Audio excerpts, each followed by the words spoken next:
Hello, class. Today is February 9 and we are on lesson 4 of Unit 3, which is linear modeling. So our aim for today is I will be able to solve real-world problems that involve linear modeling. In other words, we are going to solve the problem that involve finding the slope-intercept form, or writing the slope-intercept form or slope point form. Now let's take a look of our first word problem. Thea was driving away from New York City at a constant speed of 58 miles per hour. He started 45 miles away.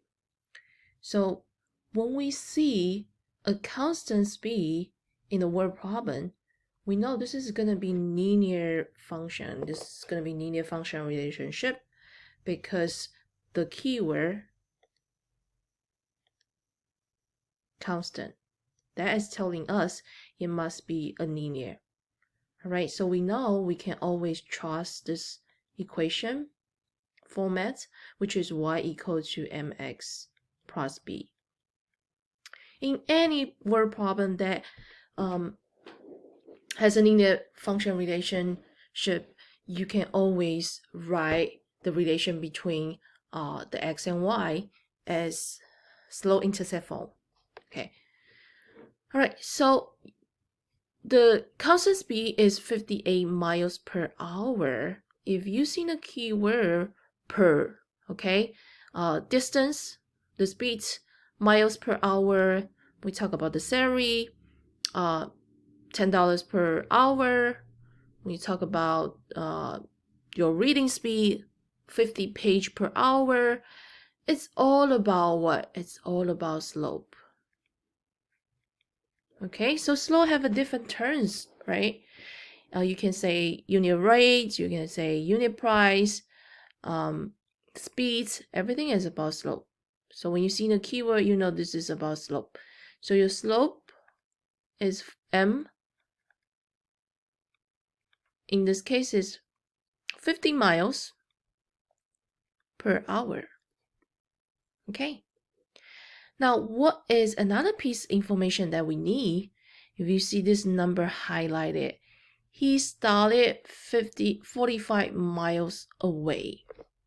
What does it mean? He started with a certain distance, right? So that is initial value.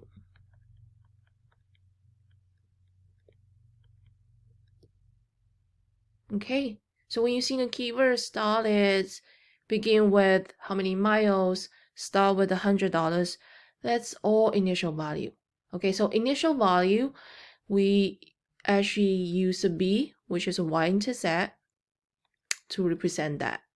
So initial value is y-intercept, y-intercept is initial value. Beautiful. So we have everything we need. We're going to write a linear equation, gives the distance d. So in this case, we don't use a y. It doesn't really matter what letter you are using as long as you know this is the output. All right, and keep the slope. However, for the inputs instead of x, they are using h. Once again, it doesn't really matter, right? It doesn't really matter. Let me just highlight it. This is output. This is input. They just the replacement for the y and x. All right, doesn't make any big difference. Okay, so we need to find out the relation between the distance and the hours. Of course, right? Distance depends on the hours. As the hours increase, if you're driving, it makes sense the distance will increase. So the good thing is we actually have the formula for us here. We know since it's a linear relationship, we can always write it as d equal to the output times m, equal to m times the time, the hours, right? And then we are adding the initial. It starts with a certain number. It makes sense. We only add it once. Okay, now we have everything we need, which is here, right? Sorry, I need to switch the color. Make the initial red color, the slope as a green color. All right, go ahead. So now we just need to replace m, because we know the m, the speeds, which is 50a.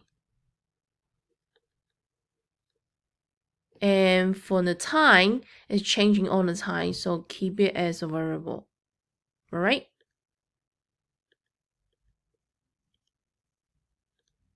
Okay. Keep going. You are adding, because you start with a certain mileage. So this is 45. If you look at the equation, it also makes sense, right? Isn't it? You start with the 45 miles away, right? So 45 is near. And then the rest of the distance depends on the time. It depends on the hour. If you have 1 hour, you multiply by 1. If you have 2 hours, you multiply by 2. And just add whatever initial value is. Okay? All right. Okay, so now let's look at our second question. If Dia's destination is 270 miles away from the New York City, algebraically determine to the littlest tenth of an hour how long it would take Dia to reach his destination. All right. So this is a formula. This is an equation we can use anywhere in this scenario. We know the relation between the time and the distance. So if they give us a distance, we are able to find out the time. If we are provided with the time, we can find out the distance. Okay, let's look at the question. 270 miles, what is it? If you look at the units, that is a distance, which is d. All right, so we know d equal to 270. We are looking for what? We are looking for how many hours, right? How long does it take? So the hour is missing. We go to this equation. We see d is 270. How about we just replace it with 270? We have 50a times h, which is unknown, plus 45. Now we're going to solve it. This is two-step equation. You want to get rid of the lonely number first all the time, which is a constant, right? This is a lonely number. We want to get rid of it because we don't want to take away, hey, if we take away this initial value, whatever the distance remain, how long does it take? Okay, so this is a 225 equals to 50a times h. All right. In order to get rid of 50a, noticing this is multiplication, right? We need to divide both left and right by 50a because our goal, remember, is to isolate what? To isolate the variable h. So let's use a calculator. 225 divided by 50a, that give us about 3 point, since we run it to the, so it's 3879 something. We run it up to the 10th place, which is here. So it will be 3.9. So this is the time, right? So make sure you have the unit with that because it's a word problem. So it took almost 4 hours, 3.9 hours for Dia to be 270 miles away from New York City. Okay? All right. So let's take another question. Take a look at another question. So for exercise 1, since we have initial value and we also have the slope, it's easier to write it as slope-intercept form. So the second scenario here is a little bit different. Let's see. Adeline is trying to model her cell phone plan. She knows that it has a fixed cost per month along with 0.15 charge per call she makes.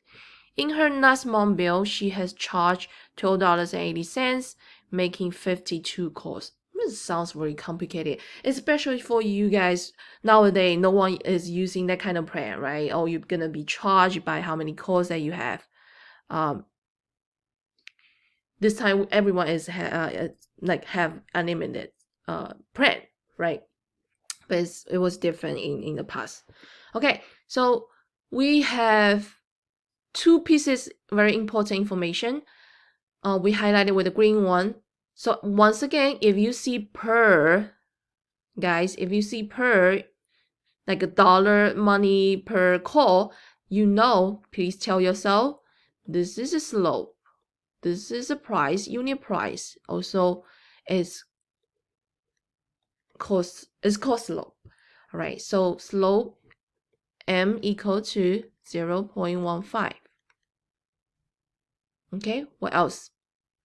Okay, this time we do not have an initial. It doesn't tell us without making any call how much you will be charged, right? We don't have any initial value. But what we have is we have a point. How do we know it's a point? 52 is a number of a call, right? That is X value. That costs how much? $12.80. That's a Y value. It makes sense, right? 50 calls cost $12.80, including, I don't know what the initial value is, right? We don't know. It doesn't tell us directly. Okay, so we're going to use this piece of information. We have X1, right, which is 52. This is X1. And we have a Y1, which is $12.80. Okay. Keep in mind, X represent the number of the call and Y represent the total charge. And now I'm going to remind myself, what does slope point phone point slope phone look like? We learned it from yesterday's lesson. Y minus Y1 equal to M times X minus X1. Do you guys remember that? Okay, so keep that in mind. We're going to use this form to create the equation. So those two, X and Y, they will remain the same because it's changing all the time, right? The number of call will be changed. The price will be changed. So keep it Y, but we do have Y1, which is right here. So you're going to have Y minus 12.80, $12.80 equal to the slope, which is what? 15 cents, right? Slope is 15 cents. Okay, so put it here, 0.15, and then parenthesis, right? And you're going to have X minus X1, which is the number of call, which is 52. Okay, so we just complete our first question.